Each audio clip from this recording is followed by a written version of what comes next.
Happy Thursday, guys. How are you doing? Good morning. Let's rise, let's shine, and let's be inspired. Let's see what's going on in our news desk, and we'll be back. This is the DBS Morning Show.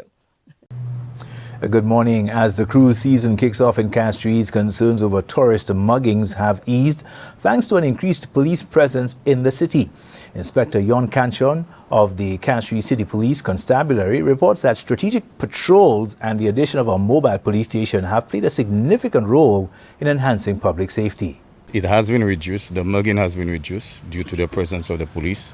Persons have been arrested and charged.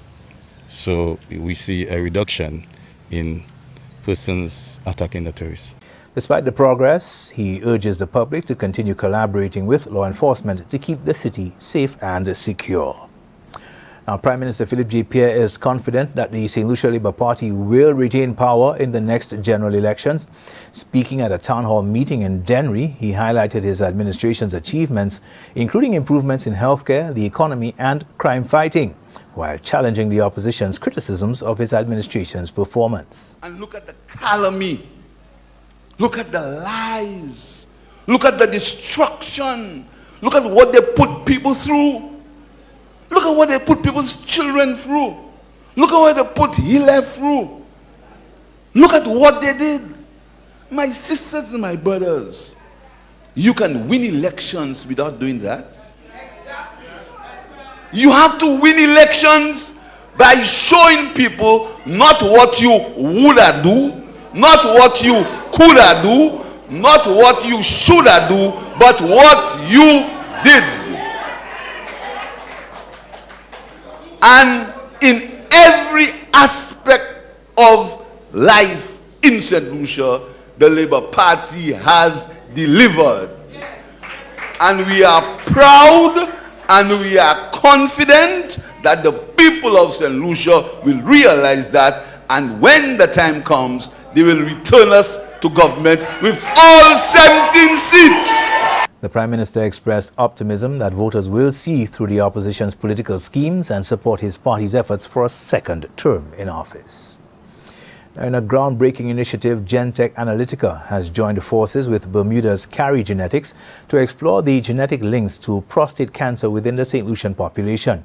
This collaborative study aims to uncover the potential connection between the island's unique genetic makeup and the disease, with research also being conducted in Bermuda. So there is exciting news coming from both us and Carry Genetics. In the future, you will see us pushing the prostate cancer study more. We want to encourage locals as much as possible to sign up for the study.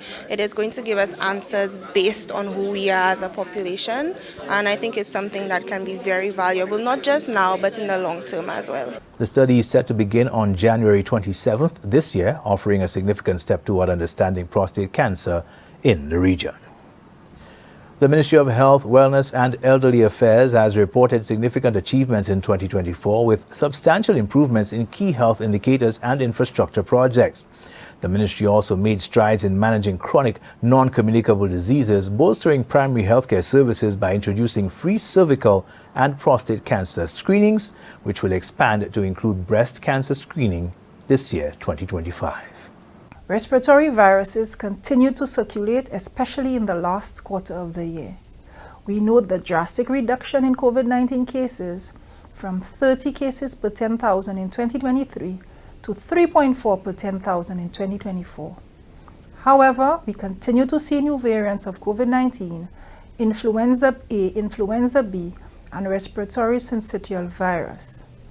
One new case of tuberculosis was reported in 2024 in comparison to 3 new cases in 2023. As we look forward to 2025, the ministry has outlined ambitious priorities aimed at enhancing the health and well-being, it says, of all St. Lucians. That's your news summary. Thanks for watching. Good morning. Aha. Thanks, guys. Let's take a break and come back.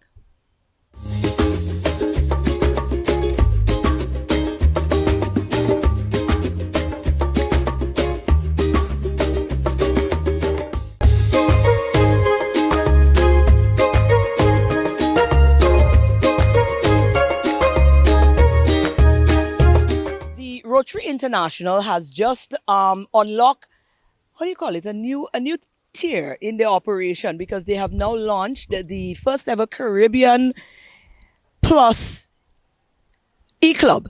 Yeah, I said it right. Okay. Well, anyways, Angela Sandenis is here, and whatever confusion I put you in, she's going to clear it up. Let's talk to Angela. Hello there and welcome. Here we back again and, utilizing technology. Zoom is here, and I've got joining me here is Angela Sandenis. Of course, she's a St. Lucian based in the UK now, and she is a member of the Rotary Club of the Caribbean Plus. Now, that's a new tier. That's a new tier of Rotary that has just been introduced, I think was in November of last year, yes, 2024. That's correct. And it is now spreading the scope. I think Rotary International have decided, listen, man, this is the time for us to bring the body together in a more, more diverse way. Yeah, so we cross boundary now. Angela, welcome.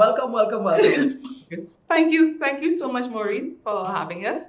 The Rotary Club of the Caribbean Plus is a Rotary Club, but it's now utilizing the means of technology.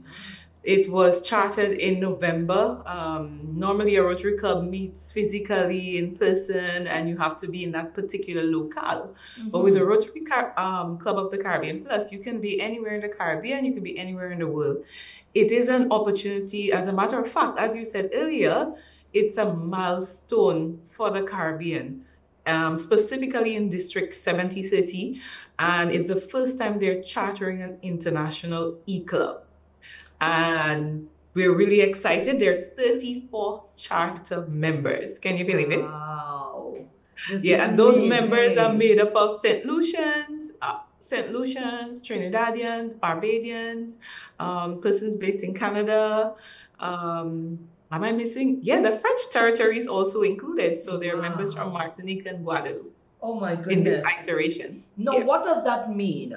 We all know the work of the Rotary and what the Rotary's mandate is. So we know of the Rotary Club here in St. Lucia. They do their little thing within communities. Of course, it's continuing to build and foster that sort of, help and assistance in building community. Now, having a body that is so now diverse, where you can now tap into energies from different parts of the Caribbean.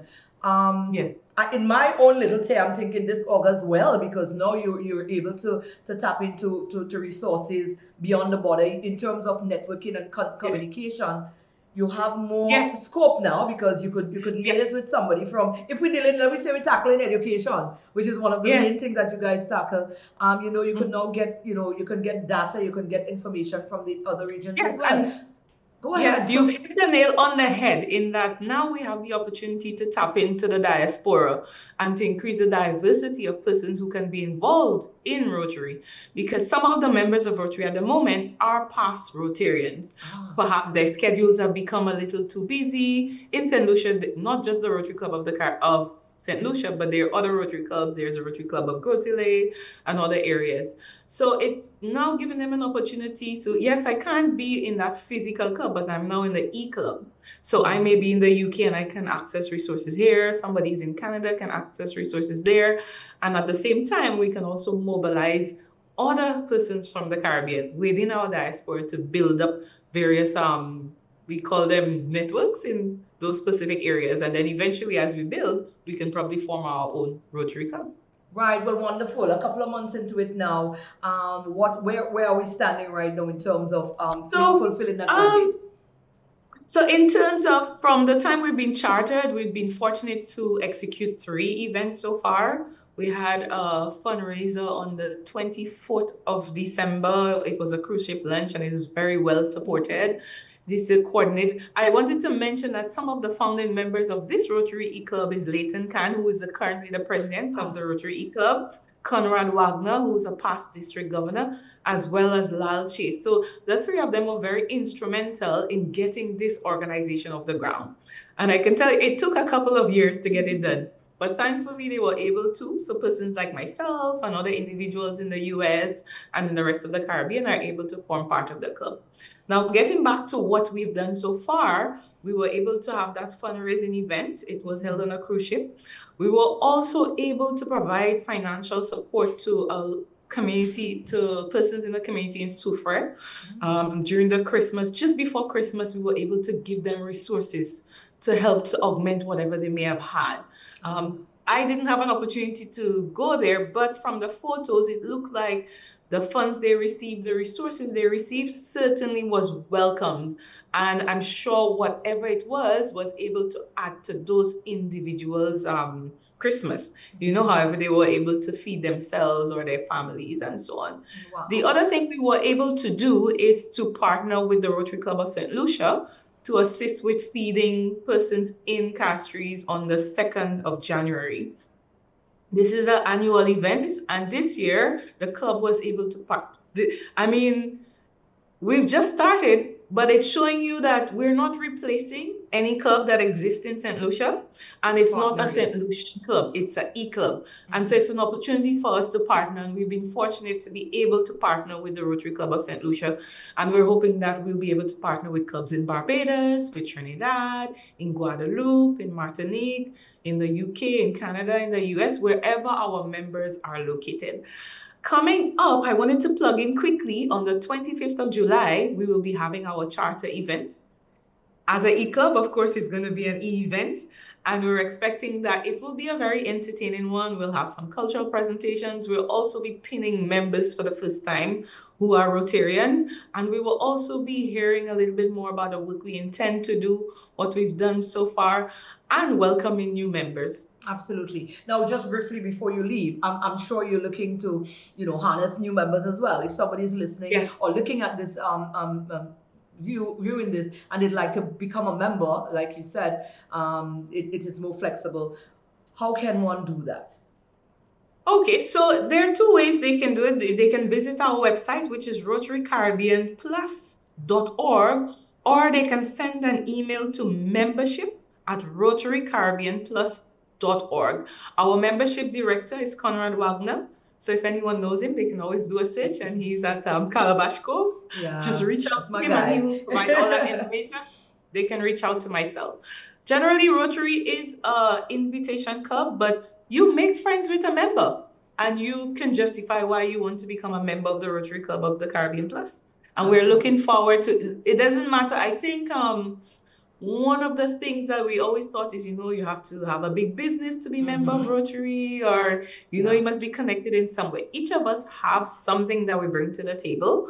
I don't own a big business at the moment. There are many other members who don't. But we also bring our connections, we bring our knowledge, we bring our expertise, our experience to the table. So we welcome members, not just from St. Lucia, but from all across the Caribbean and the diaspora. Wonderful. Well, Angela, we're going to definitely keep close to you guys and the Rotary Club Caribbean Plus, because it seems like we're onto something here. So we look forward to that, and thank you again for sharing with us today. Oh, thank you so much for having us, Marie. Absolutely.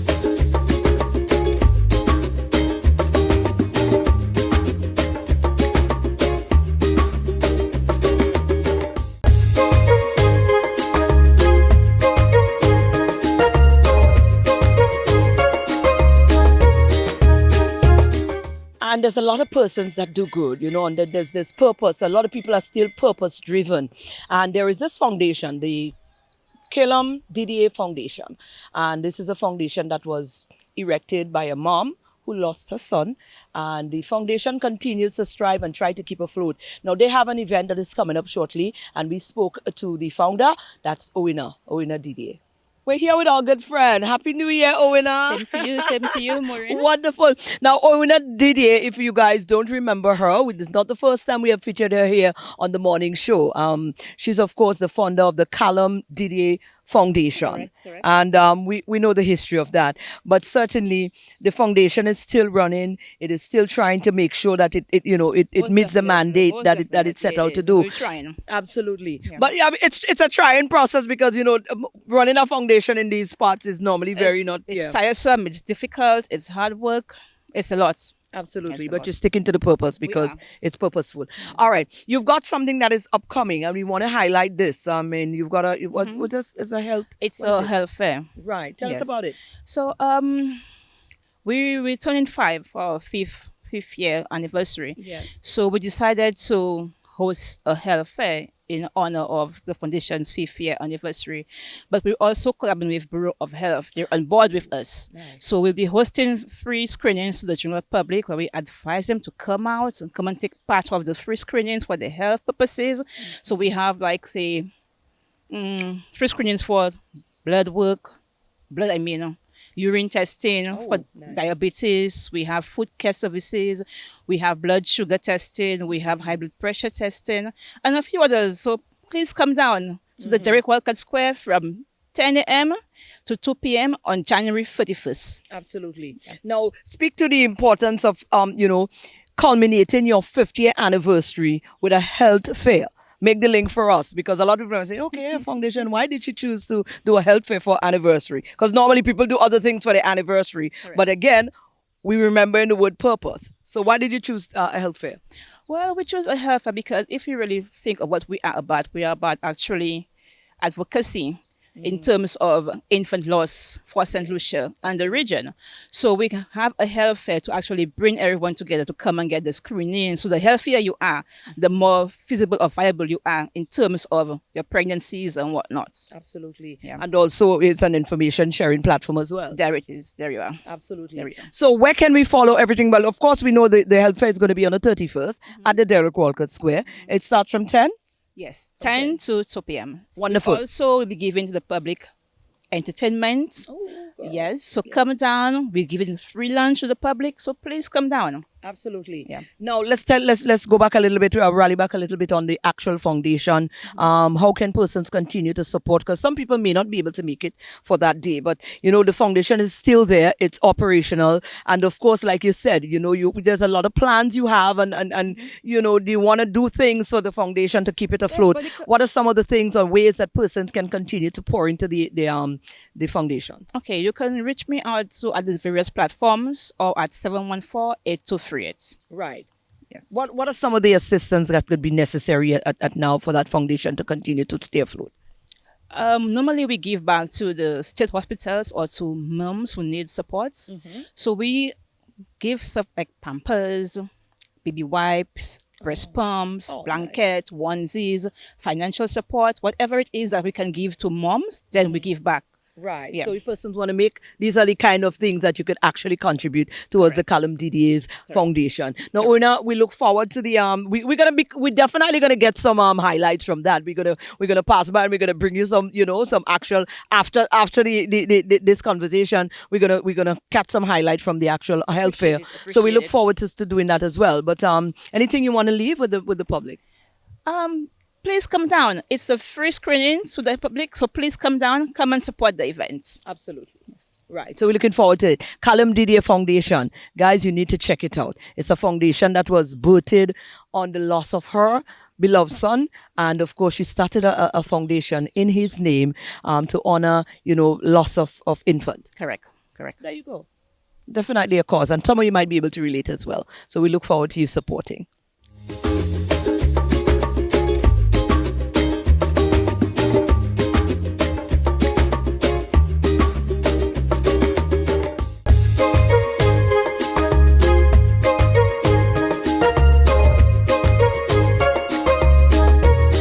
Independence is coming. A lot of y'all want to ride on the road and y'all not doing the right things. Harry Stacy gonna put what we need to put in place in the right place. That makes sense? Well, whatever. Let's go on over to Stacy. Stacy's from Kickstart, and they are getting persons licensed to be licensed riders on the road. This is your opportunity to take that opportunity. It's an opportunity, a lot of opportunities, So don't pass up the opportunity. Here's Stacy. Well, we're here this morning. I mean, we're about to wrap up the month of January. We're heading into the month of February. We all know what happens around the month of February. It's Independence time. The riders are getting ready. The bikers, I wanted to get on a bike this February, but I didn't start in time, so we might have to look for next year. But I'm here with Stacy. Stacy is the owner of Kickstart. I'm driving and riding, and she's also the president of the National Association of Driving Schools. Right. No, this is the perfect woman we want to talk to right now because we've been seeing a lot happening, Stacey, and even you within your business of Kickstart, you are doing your part to ensure that we get everybody who wants to be on the road, is the desire to be part of that, especially coming up with the independence right, to get themselves licensed. And that's a very vital and very important thing, you know, because we want them to be involved, but we also want to do it the right way. So, Stacey, let's talk. We're throwing everything out right now. Happy New Year, by the way. Thank you very much. Thank you very much. Well, for me, I started out on this campaign of helping persons to get licensed. Even with me, when I wanted to get my license, it was a little difficult for me to have gotten a bike license. You know, they have different entities, but they may not have had all the necessities that we needed to get licensed. Yeah, and that is where Kickstart came about, where I wanted to help persons, to encourage persons to get licensed. Too many illegal riders on the road. So I started this campaign, this Season Riders campaign, that around Independence time, because I know everybody want to get their bike and they want to get on the road, and you know, you have all the foreigners coming to St. Lucia. So I wanted to do my part in terms of encouraging the young people, or old, whichever one it is, that have been riding the road for the past how many years, and they don't have a license, or they don't know the gateway into getting a license. Because still, up to a day like today, people believe that once you have a permit, you can ride on the road, and they don't know that is not the case. Okay. You didn't know that? I didn't know that. Yes, that is correct. So a permit would give you that allowance to be with somebody of 5 years to ride with you, or teach you to ride. The same as driving. You would not give a permit holder to drive your car without you there. It's the same as the bike. All right? It's the same as the bike. So in order for you to ride the road by yourself, you must have an endorsement. You cannot you cannot ride the road with a permit. Okay. And that is, I realize over the years, that is what persons, they don't understand that. They also believe the fact that they have a car license, that they can drive the road. I think that one confused me a little bit. Yes. I think if I have a car license, once I learn to ride a bike, I'll just jump on one. That is correct. So a lot of persons don't know that fact, that, you know, that you need to have an endorsement for riding to be on the road. So every Independence, around December time, I released that package to encourage season riders to come and get licensed. Right. Now, have they been feeding into it and taking heed to it? Well, this year I find the riders are coming out a little slow, but they're coming out. Okay. Right? We in Hathaway, so things are a little tough, right? All right. So that is where the whole Kickstart vibes came about, giving persons an opportunity to get their license in order to ride the road. As well as, I think a lot of persons don't realize motorcycle or a scooter is also another form of transportation, a cheaper form of transport. That's correct. Because whereas on a scooter or a bike, you might take $20 gas to fill your tank, and it might hold you for a couple of days. With a car, $20 gas will not last you a couple of days.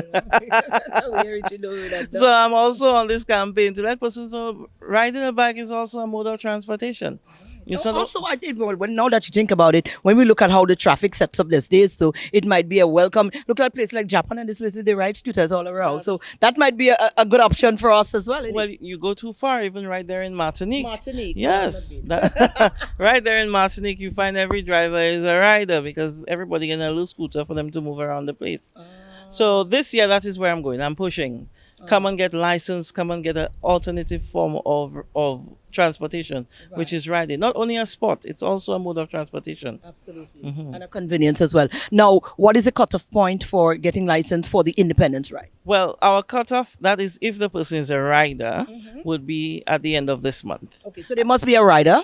They must be a rider. And what is the procedure? So for them to get licensed, if they have a driver's license, they can have the driver's license, a national ID, a medical form, and a passport size photo. Right. So they bring those documents in along with the fee, and then we start up very quickly into getting the license. We do classes on a Saturday morning, so they can come on a Saturday and we can get the ball rolling. We have theory classes, we do practical classes, we have an entire course that they have to learn, because they figure, because I can ride, I don't need to do the course. Yes, you do.